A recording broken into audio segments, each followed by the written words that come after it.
आज दावत और तबलीग की मेहनत में हम लोग बेशक अल्लाह को मानने की बात करते हैं, नबी की बात को मानने की बात करते हैं, असल मसला है आखिरत का। हदीस में आता है, नबी ने फरमाया अद्दुनिया मज़रातुल आखिरा, दुनिया आखिरत की खेती है, दुनिया आखिरत की खेती है। और खेत में आदमी जो बोता है वही काटता है। गन्ना डाले तो गन्ना काट दी, जारी डाले तो बाजरा डाले तो मक्की जरी डाले तो गेहूँ डाले तो क्या डालती वो काटती। बेवकूफ़ है वो आदमी जो गुनाह को बोकर नेकी की उम्मीद रखे। हमें जो बोएंगे वही निकलेगा, जो करेंगे वही होगा। एक बुजुर्ग अजीब एक बात बताए, दुनिया का माहौल हाल कैसा है, जो आदमी अच्छा करेगा अल्लाह उसका अच्छा करेंगे, जो आदमी बुरा करेगा अल्लाह उसका बुरा करेगा। एक फकीर का भीख मांगता था, वो भीख क्या बोल को मांगता था, भला कर भला होगा, बुरा कर बुरा होगा, ऐसा बोलता था, भीख मांगता था। एक बुढ़ी क्या करी, इन्हें रोजाना ये डायलॉग मारता, देकिन ठेर कर उन्हें 4 उंडे बने। कितने उंडे? 4। वो 2 उंडा में झाड़ डाली उन्हें, वो झाड़ डाल को वो फकीर के झोली में डाली उन्हें। वो फकीर बेचारा भीख मांग लेते बोल लेते गया उन्हें, भला कर भला होगा, बुरा कर बुरा होगा। इन्हें बुढ़ी देखना कर कुछ सोची थी क्या बुरा होता है कि क्या भला होता है। अब वो फकीर बेचारा रात में 4 उंडे लेको खाना खाना कर को अपनी झोपड़ी को जाको खाने बैठा था, धप धप धप बरसात चालू हुआ। उन्हें क्या सोचा, जरा बरसात रुकी दे, बाद में खाना। एक आधा घंटा बारिश हुई, खाना कर को फकीर अपना सब तोशा काढ़ा। पहले जरा नॉनवेज का आइटम अलग करया, शाकाहारी आइटम अलग करया, बैगन सलना अलग है, दाल अलग है, बाद में स्वीट आइटम अलग कर। खाना कर को बैठे, आज 2 जने आए मिलिट्री वाले भिगाले को आए। फकीर को क्या बोले, बाबा हमारा यहाँ 2 किलोमीटर गाँव है, हमारा भी जरा बहुत भूख लगी, जरा बरसात आने लगी, अंगार लगा एक शेक लेते बैठा था, हमें भी जरा शेकती, जरा बैठती करने। फकीर भीख मांगने वाले का दिल बहुत बड़ा रहता है, बहुत। भिखारी को तुम्हें भीख मांगो देखो बहुत जल्दी देता हूँ, अच्छे आदमी को भीख मांगे तो नहीं मिलती। लेकिन फ़कीर उनके दोनों जने की हालत के ऊपर रहम को बोला, नहीं बाबा अल्लाह आज बहुत दिया, आओ बैठ को कहेंगे। बिलाले को खाने लगा। अब हमारी तबलीग जमात वाले बोलती मिठा खाना सुन्नत, उन्हें भी जरा 3 दिन जमात में जाकर आया था फकीर। तो उन्हें फकीर क्या करा, ठीक है बा मेरे पास एक 4 उंडे हैं, 2 उंडे तुम्हें लो, 2 उंडे। वो 2 उंडे उनको क्या दिया, वो दोनों उंडे में झार था। अब वो दोनों उंडे उन्होंने खाए, खाने के बाद उनका विकेट उड़िया। अब इंतकाल होने के बाद उन्होंने दोनों जने जो मरे थे देखो, उन्होंने मामूली लोग नहीं थे, दोनों मिलिट्री आंड थे उन्होंने। और पीछे उनकी घन थी AK-47। क्या थी? AK-47। ये क्या जी मौलाना AK-47 बयान कर रहा था? नहीं रियल बता रहा हूँ मैं, रील नहीं बता रहा तुम। AK-47 मिलिट्री का ड्रेस था, पूरा पीछे लगे था। उनका गाँव 3 किलोमीटर था, बरसात आ रहा था, बस्ता नहीं आते बोल फकीर के पास रुके। वो फकीर क्या रोटियाँ उंडे दिया, वो रोटियाँ खाए, उंडे खा को विकेट है। अब विकेट जाने के बाद फजर फकीर इनको दोनों जने उठाने लगे, इन्हें उठ रही कि नहीं, उठवा तहज्जुद का जान, तहज्जुद का टाइम है, फजर नमाज उठाए तो उठाए, नहीं उठे उन्होंने। बाद में फकीर परेशान हुआ, क्या करना। लोग खेता में जाते टाइम का उनको बुलाया, इधर आओ जी देखो इन्होंने 2 जने मरी कर।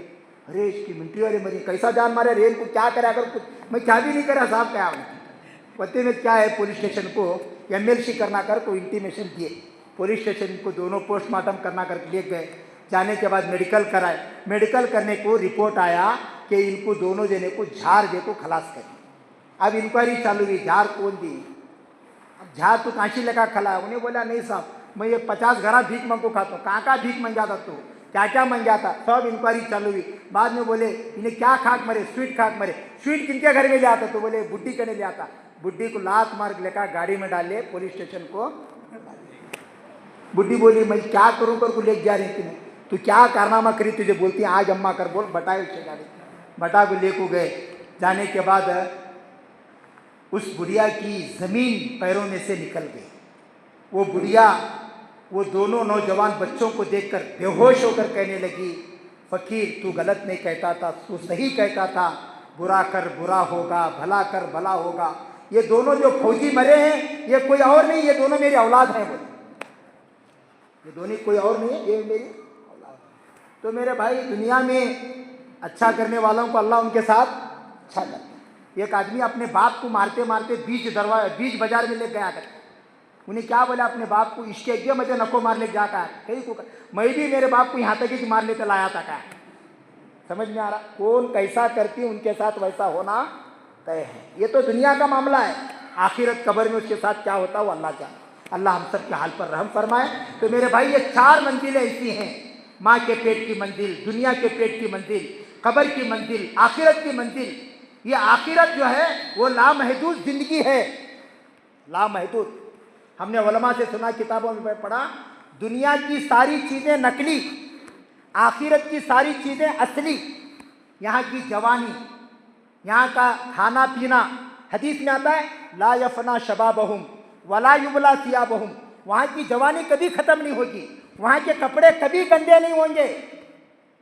अल्लाह ताला वहाँ की जो जवानी, जन्नत के बारे में आप बशारतें सुनेंगे तो आपका दिमाग काम नहीं करेगा। एक बुजुर्ग अजीब एक बात कहने लगे, अल्लाह ताला दीन के काम करने वाले दाई को 70 लाख हुरें देती। कितने लाख? एकला जमात में अड़मुड़ साथी आता, उन्हें बोला एकली को संभालना रगड़ी है, 70 लाख क्यों संभालना, एकली को संभालना मुश्किल है, 70 लाख को। अरे भाई जब अल्लाह 70 लाख दे रही तो 70 लाख संभालने की भी ताकत हिम्मत अल्लाह उसे। हमने बुजुर्गों से सुना अल्लाह ताला जन्नत की जो जवानी है, जन्नत की जो वहाँ की जो इंसान की जो हालत है वो 10 नबियों के बराबर अल्लाह उसे उसकी कुछ चीज़ें देंगे। यूसुफ अलैहिस्सलाम की खूबसूरती देंगे, ईसा अलैहिस्सलाम की जवानी देंगे, दाऊद अलैहिस्सलाम की ज़बान देंगे, मोहम्मद सल्लल्लाहु अलैहि वसल्लम के अखलाक देंगे, आदम अलैहिस्सलाम। फरमाया ये नबियों की अल्लाह उसे वो ताकत और हिम्मत देंगे अल्लाह उसे। अल्लाह इन सब बातों का यकीन हम सबको नसीब फरमाए। तो मेरे भाई दुनिया के इंसान के पेट में, माँ के पेट में जो इंसान रहता है ना, वो माँ के पेट में रह साले को बोलो तुम्हें, तू पैदा होने को बिड़गी में आता, बिड़गी में आने को एक बड़ी नूरानी मस्जिद रहती, वो मस्जिद में ऐसे पंखे रहती, इसके कालमा रहती, उसे उन्हें क्या कहता, बाबा नूरानी मस्जिद भी यहाँ छे, बिड़गी भी यहाँ छे कहता। माँ के पेट में रह साले को दुनिया की बात समझ में नहीं आती, दुनिया में रह साले को कब्र की बात समझ में नहीं आती, कब्र में रह साले को आखिरत की बात समझ में नहीं आती। लेकिन हमारे अल्लाह वालों को अल्लाह जज़ाए खैर दे, दावत और तबलीग की मेहनत की बरकत से हमें 4 मंजिलों का पता बताए। दुनिया में ये होने वाला है, दुनिया में ऐसे हालात आएंगे, कब्र के ये हालात होंगे, आखिरत की जो घाटियाँ हैं, वहाँ का जो वहाँ की जो पुलसिरात का जो रास्ता, उसमें से जो गुजरना पड़ेगा, वहाँ पर जन्नत जहन्नम, अच्छे करके जाएंगे जन्नत में ये दर्जा आपको मिलेगा, बुराई करके जाएंगे जहन्नम में ये दर्जा मिलेगा। अल्लाह ने कुरान और हदीस के अंदर नबियों के ज़रिए से, दावत की मेहनत के ज़रिए से हमें बता दिया। अब इतना सब मालूम होने के बावजूद भी अगर हमें नहीं करे तो हमारे अब तक पाप गेड़ी कौन भी। इसके लिए मेरे भाई जितने लोग बैठे हैं सब नियत इरादा करो कि इंशाअल्लाह हम दुनिया में रहकर कब्र और आखिरत की फिक्र करेंगे इंशाअल्लाह। कौन कौन करेंगे बोलो? अच्छा, कब्र की फिक्र करने के लिए तो क्या करना है? कब्र की तैयारी करो बजे गला कहा क्या बोलो ना, कब्र की तैयारी कर तो कपन कपड़ा खुदा ली थोड़ा ले जाना, क्या कहा? नहीं भाई, कब्र की तैयारी वो नहीं है। कब्र की तैयारी, कब्र में माल काम नहीं आता, आमाल काम आती। 2 चीज़ें हैं, एक माल है और एक आमाल है। माल से दुनिया बनती, आमाल से कब्र बनती। आमाल के अंदर क्या क्या है? ये फजाइल अमाल जो बोल रहे हैं अमीर साहब बोले नहीं, फजाइल अमाल फजाइल अमाल फजाइल अमाल 100 साल से बोल रही, अभी भी बोले अमीर साहब 10% भी नहीं है। लेकिन अमीर साहब की बात मैं बताना चाह रहा हूँ, ये जो 10% है, देखो 10%, ये 10% हदीस से साबित है, हदीस से साबित है। मैं आपको बताता हूँ, आखिरी बात बोल के मेरी बात को मैं ख़त्म कर देता हूँ। दुनिया में सबसे अच्छा ज़माना हुजूर का ज़माना। दुनिया में सबसे अच्छा ज़माना किसका? हुजूर का ज़माना। हुजूर के ज़माने को अच्छा इसलिए कहा गया कि हुजूर के ज़माने में 3 चीज़ें थीं। खैरुल कुरूनी करनी सुम्मल लदीना यलूनहु। दुनिया के अंदर सबसे अच्छा ज़माना हुजूर अकरम सल्लल्लाहु अलैहि वसल्लम का ज़माना। इसलिए अच्छा ज़माना कि हुजूर के ज़माने में 3 चीज़ें आम थीं, दावत, तालीम, तसव्वुफ। बोलो, दावत, तालीम, तसव्वुफ। आज क्या हुआ, हुजूर के अंदर ये जब तीनों चीज़ें मस्जिद नबवी में चलती थी, दावत का काम भी होता था। दावत के क्या काम है आपको मालूम है? मस्जिद के दावत के काम, रोज़ाना के 5 काम हमारे जो बड़े बताते हैं। रोज़ाना के 3 काम, हफ्ते के 2 काम, महीने का 1 काम, 5 वक्त की नमाज़ पढ़ना और मस्जिद में बैठकर जिक्र के हल्के लगाना, फिर उसके बाद लोगों की इस्लाह के लिए ये सब चीज़ें सीखना। असहाब सुफ़ा का चबूतरा, जिसके पहले शागिर्द सैयदना अबू हुरैरा हैं, जिनको हाफिज हदीस कहा गया। ये तीनों की निगरानी, सरपरस्ती, ये तीनों के अमीर उस्ताद जनाब रसूलुल्लाह सल्लल्लाहु अलैहि वसल्लम थे। हुजूर के ज़माने के बाद ये दौरे खिलाफत में भी ये चीज़ें रही, सहाबा के दौर में भी ये चीज़ें रही। जैसे ही सहाबा का दौर ख़त्म होकर ताबईन का दौर शुरू हुआ, ताबईन के दौर में ये तीनों चीज़ें भी चलती रही। ताबईन के बाद तबे ताबईन का दौर, जैसे जैसे ये बुजुर्गों का दौर दूर होता गया, ये तीनों चीज़ें उम्मत में तकसीम हो गई। ये तीनों चीज़ें उम्मत में, दावत अवाम के लिए, तालीम उलमा के लिए, खानका बुड्ढों के लिए, तीनों चीज़ें क्या हो गई? तकसीम हो गई।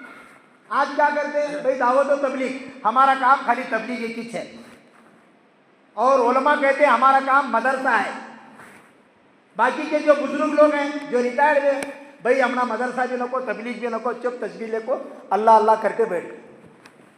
हालांकि तीनों का मकसद एक ही है, तीनों का मकसद अल्लाह की रज़ा। तीनों के निगरान सरपरस्त अमीर जनाब रसूलुल्लाह सल्लल्लाहु अलैहि वसल्लम थे। उम्मत ये तीनों चीज़ों को लेकर चल रही थी, इसलिए अल्लाह ने इसको बेहतरीन ज़माना कहा।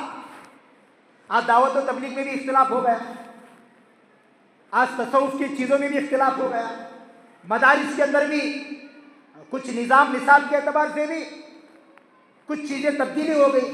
आज उम्मत में उलमा और अवाम का जोड़ कमज़ोर होता जा रहा है। जिक्र वाले फ़िक्र वालों को अलग समझते हैं, फ़िक्र वाले जिक्र वालों को अलग समझते हैं। हालांकि सबका मकसद एक ही है, सबका मकसद अल्लाह की रज़ामंदी। दावत से भी वही चाहा जाता है, मदारिस से भी वही चाहा जाता है। हमने बुजुर्गों से सुना, जिस इलाके में मदारिस रहते हैं उस इलाके के बातिल रगें कट होती हैं। हमें क्या समझे, मदरसा हमारा नहीं, जिक्र हमारा नहीं, हमारा खाली तबलीग 5 काम। ठीक है, अच्छी बात है, हम 5 काम को ही मजबूत पकड़ना है, लेकिन मकसद हमारा, अगर ज़माने को हम अच्छा बनाना चाहते हैं, हम ज़माने के अंदर सबको लेकर चलना चाहते हैं, तो सब काम मेरे हैं, सब काम मेरे। एक मेरा हमारे में बहुत फ़र्क है। मेरा घर हमारा बस स्टैंड, हमें क्या कहती, हमारा कहती, हमारा नहीं, मेरा का ना। तो हुजूर के ज़माने में ये तीनों चीज़ें चल रही थी, इसके लिए इसको अच्छा ज़माना कहा गया।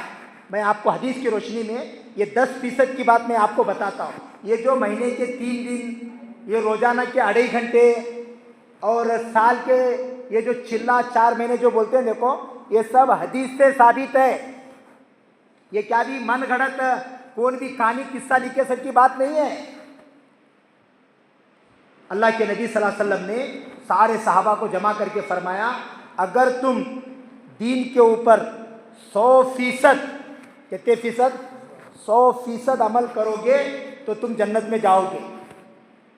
अगर तुम 100% में 10% भी छोड़ दिए, कितने फीसद, 10% भी छोड़ दिए, खतरा है अल्लाह तुम्हें जन्नत से महरूम करे।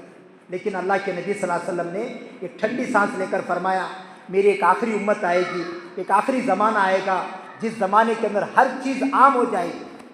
शराब आम, शिर्क आम, झूठ आम, जिना आम, बेहयाई आम। क़यामत के करीब बुजुर्गों ने कहा कि वो ये ज़माना है। इस ज़माने के हिसाब से उस हदीस की तावील को लेकर बताया, इस ज़माने के अंदर 100% को छोड़कर सिर्फ 10%, कितने फीसद, 10% पर अमल करेंगे तो अल्लाह के नबी ने उस वक्त बशारत दी थी, अल्लाह करे हो सकता है अल्लाह ताला उनके साथ खैर का मामला करके उनको जन्नत में दाखिल करे। कितने फीसद? अल्लाह ताला हमारे बुजुर्गों को, हज़रत जी मौलाना इलियास साहब, यूसुफ साहब, इनामुल हसन साहब, अकाबिर सलासा को अल्लाह जज़ाए खैर अता फरमाए, जिन्होंने इस हदीस की पूरी तावील तशरीह करके बताया। ये जो 10% ज़िंदगी का 10वां हिस्सा 4 महीने है, ज़िंदगी का 10वां हिस्सा कितना है? 4 महीने। साल का 10वां हिस्सा चिल्ला है, महीने का 10वां हिस्सा 3 10 मूर हतले 3 10 कहता 30, ये 10वां फीसद। 24 घंटे का 10वां फीसद 2.5 घंटे, समझ में आ रहा? ये 10%। आज उम्मत 10% भी आने के लिए उस वक्त 90% करे तो भी खतरा था जन्नत में जाती कि नहीं। हमें 10% भी नहीं कर रहे तो मेरे भाई बहुत बड़ी फिक्र की बात है। महीने में एक मरतबा हल्के का जोड़ करना, 6 महीने में एक मरतबा मस्जिदवार जमात का इज्तिमा करना, हर 4 महीने में एक मरतबा सुल्तान शाह को बुला के फिक्र करना, हर साल 2 साल में एक मरतबा मुल्क के पुरानों का जोड़ करना, हल्के का जोड़ करना, हफ्तावारी गश्त करना, मस्तूरात का इज्तिमा करना, मदारिस का, तसव्वुफ का, ये सब मकसद ये है कि उम्मत 10% पर आ जाए। हमारे बड़े तो भी कह रहे हैं कि भाई ये 10% छोड़ो, अभी तुम्हें 2.5 घंटे वाले 8 घंटे को आओ, 3 दिन वाले 10 दिन को आओ, चिल्ले वाले 4 महीने को आओ। लेकिन हमारा 3 दिन ही पूरा नहीं हो रहा, मेराज पूरा नहीं हो रहा, हमारा 2.5 घंटे पूरा नहीं हो रहा, हमारे हफ्ते के 2 घंटे पूरे नहीं हो रहे। तो मेरे भाई अगर हम करने के काम को नहीं करेंगे तो अल्लाह नहीं करने के काम में हम ना लगा को हमारी दुनिया आखिरत कब्र ये सब तीनों की तीनों तबाह हो जाती। आप तमाम लोगों से गुजारिश है मेरे लिए भी दुआ करें, आप भी दुआ करें, आप भी फिक्र करें, मैं भी फिक्र करूँगा कि इंशाअल्लाह हम 10% काम करने की दिल से फिक्र करेंगे। बोलो कौन कौन करेंगे? इंशाअल्लाह सब करेंगे इंशाअल्लाह। ये जो 10% है मेरे भाई आज से नियत करें। अभी इज्तिमा है हमारा 12 13 का 11 12 12 13 कौन सा दिन आता हो? मंगल बुध आता क्या? शनिचर इतवार। हाँ मुझे दिन भी याद नहीं, देखो शनिचर इतवार, ठीक है ना? शनिचर इतवार पूरे भागलपुर जिले का इज्तिमा, मस्जिदवार इज्तिमा। कहाँ है वो? कहाँ है? बनट्टी। तो इस इज्तिमा की जान क्या है? हमारे बड़े कहते हैं इज्तिमा की एक जान है, एक शान है। इज्तिमा की जान क्या है? अल्लाह के रास्ते में लोगों को निकालना। जितने लोग बैठे सब इरादा नियत करो कि इंशाअल्लाह हम मरने से पहले ज़रूर 4 महीने लगाएंगे इंशाअल्लाह। कौन कौन लगाएंगे बोलो मरने से पहले 4 महीने? अल्लाह कबूल फरमा, अल्लाह सबकी जान माल में बरकत नसीब फरमाए। तो आप लोगों से हमारी गुजारिश है, मौत का कोई भरोसा नहीं है, कब अल्लाह का बिलावा आता मालूम नहीं है, कब अल्लाह हमारा बिलाती मालूम नहीं है। हदीस में आता है नबी ने फरमाया मैं एक तरफ सलाम फेरता हूँ, दूसरी तरफ सलाम का मुझे भरोसा नहीं। तो इसके लिए कोशिश करेंगे इंशाअल्लाह। तो इज्तिमा से अल्लाह के रास्ते में जाने के लिए कौन तैयार है जरा बताओ जी? नाम लिखो जरा। कहाँ है तश्कील वाले? हमारे दस्तगीर भाई कह रहे हैं जान मट्टी जी। और बताएं भाई?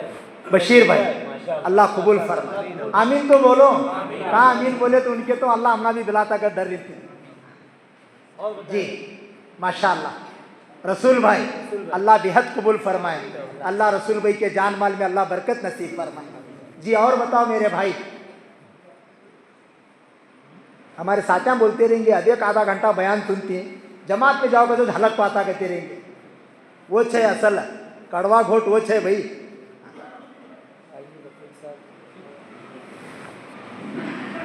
अच्छा आप लोग एक काम करो, बहुत सारे साथी इसमें जा का फले रहेंगे शायद, है नहीं? तुम्हें तुम्हारी तरफ से बोलो इंशाअल्लाह, हमारे घर से या मेरे दोस्त को, मेरे भाई को, हमारे ससुरे को, अब्बा को इंशाअल्लाह मैं किसी भी तैयार कर को अल्लाह के रास्ते में भेज दूँगा। जितने लोग हैं बैठे सब जने नियत करना चाह, एक ले 2 जने को भेजने की नियत करना चाह। कौन कौन करती बोलो जी? माशाअल्लाह। देखो तुमना पकड़ को क्या छोड़ को 3 साथियाँ छोड़ को 3 साथ, अल्लाह कबूल कर जी।